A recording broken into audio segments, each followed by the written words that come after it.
ஓம் சக்தி பராசக்தி. என் அன்பு தங்கமே, நீ உயிராய் நேசிக்கும் ஒரு உறவை பற்றிய மிக முக்கியமான ரகசியத்தை தான் உன்னிடம் நான் சேர்க்க வந்துள்ளேன்.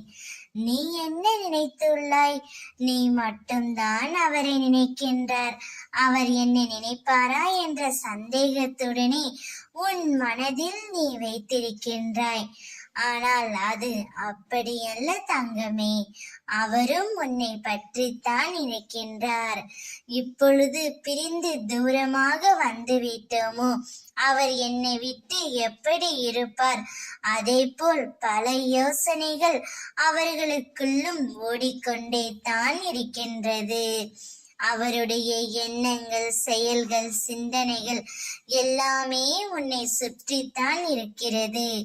ஆனால் அதுதான் உனக்கு புரியவில்லை தங்கமே.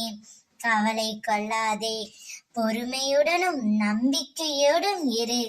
உன் வாழ்விற்கான மாற்றங்களை நான் ஏற்படுத்த போகின்றேன். இனி வாழ்க்கையில் நடக்காது என நினைத்து நீ வருந்திய காரியத்தை உன் அம்மா உனக்காக தரப்போகின்றேன். அதை கொண்டு மகிழ்ச்சியாக இரு. நீ நிச்சயம் வாழ்க்கையில் முன்னேறுவாய். உன் மனதில் எதிர்காலத்தை பற்றி பயம் இருந்தால் அதை தூக்கி எறிந்து விடு. உன் வாழ்வை ஒளிர செய்ய நான் இருக்கின்றேன். உனது வேதனைகள் அனைத்தும் மறைந்து மகிழ்ச்சியும் மன அமைதியும் உன்னை சூழ்ந்து கொள்ளும் நேரம்தான் இது. நீ உயிராய் நேசிக்கும் உறவு தானாகவே உன்னிடம் வந்து சேரும். மகிழ்ச்சியாக இரு தங்கமே. ஓம் சக்தி.